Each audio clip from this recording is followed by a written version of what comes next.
اور اسی طرح سردیوں میں ایک حکم یہ ہے کہ جو لوگ موزہ پہننا چاہیں موزے کی بھی گنجائش ہے، موزوں کے اوپر مسح کر سکتے ہیں۔ مسافر کی مدت 3 دن 3 راتیں اور مقیم کی مدت 1 دن 1 رات، 1 دن 1 رات، بشرطے کہ موزہ جب پہنا ہو اس وقت آدمی مکمل وضو میں ہو۔ حضرت ابو بکرہ رضی اللہ عنہ کے حدیث ہے، فرماتے ہیں صحیح مسلم میں، رخص رسول اللہ صلی اللہ علیہ وسلم للمسافر 3 ایام ولیالیہن وللمقیم یوما ولیلۃ اذا تطہر فلبس خفیہ ان یمسح علیہما، کہ نبی کریم صلی اللہ علیہ وسلم نے مسافر کے لیے 3 دن 3 راتوں کی گنجائش دی اور مقیم کے لیے 1 دن 1 رات کی گنجائش دی۔ فرمایا کہ وہ مسح کر سکتے ہیں بشرطے کہ انہوں نے طہارت کے ساتھ موزے پہنے ہوں، یعنی جب موزے پہنے ہوں اس وقت باوضو ہوں۔ اور 1 دن 1 رات کا وقت کب سے شروع ہوگا؟ 3 دن 3 راتوں کا وقت کب سے شروع ہوگا؟ وقت جب پہنیں گے اس وقت سے شروع نہیں ہوگا، اس پہننے کے بعد جب وضو ٹوٹے گا، جب وضو ٹوٹ جائے گا اس وقت سے 24 گھنٹے شروع ہوں گے، اس وقت سے 72 گھنٹے شروع ہوں گے، پہننے کے ساتھ نہیں، جب وضو ٹوٹے گا، جب حدث لاحق ہوگا اس وقت سے۔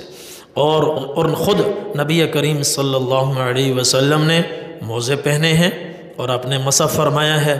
حضرت مغیرہ بن شعبہ رضی اللہ عنہ فرماتے ہیں نبی کریم صلی اللہ علیہ وسلم سفر تبوک میں تھے اور فجر سے بہت پہلے آپ بیدار ہوئے، آپ قضاء حاجت کے لیے جانے لگے تو میں حضور صلی اللہ علیہ وسلم کے ساتھ روانہ ہو گیا، یہ آپ کے سفر میں خاص خادم تھے۔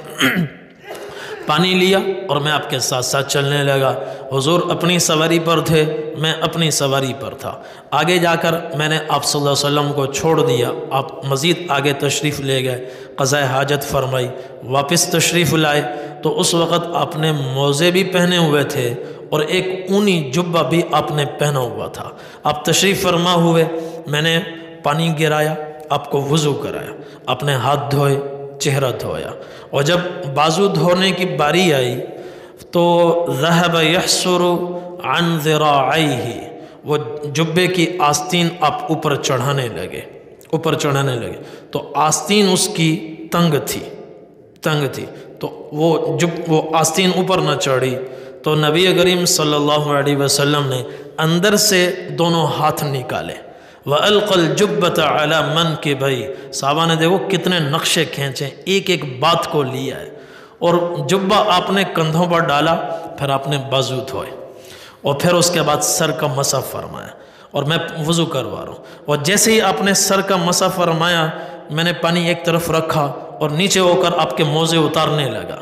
نبی کریم صلی اللہ علیہ وسلم نے فرمایا دعہما فإنی البستہما طاہرین، ان کو چھوڑ دو، یہ میں نے پاک ہو کر پہنے تھے، اس کے اوپر میں مسح کروں گا۔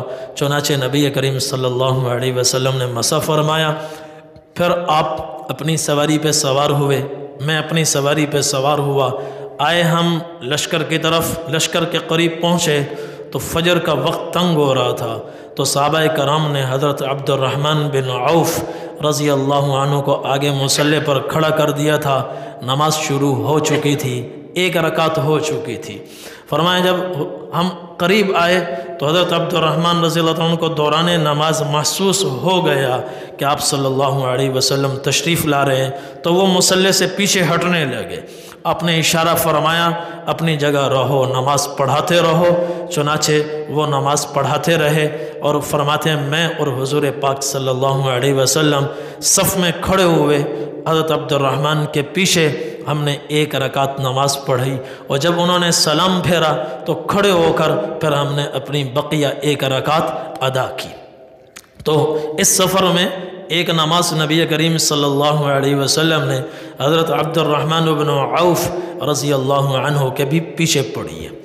اور اسی طرح اور مسح کرنے کا طریقہ کیا ہے؟ مسح کرنے کا طریقہ یہ ہے کہ موزوں کے اوپر پنجوں کی طرف سے یوں 3 انگلیاں پنڈلی کی طرف کھینچی جائیں، ہاتھ تر ہو اور تر ہوں اور اس طریقے سے مسح کر لیا جائے. بس یہ پاؤں دھل گئے. یہ مسح کرنا ایسے ہے جیسے پاؤں دھل گئے اور پاؤں کا حدث دور ہو گیا. پاؤں بے وضو سے اب باوضو ہو گئے. حضرت مغیرہ بن شعبہ رضی اللہ عنہ فرماتے ہیں کہ رأیت رسول اللہ صلی اللہ علیہ وسلم یمسح علی الخفین علی ظاہرہما.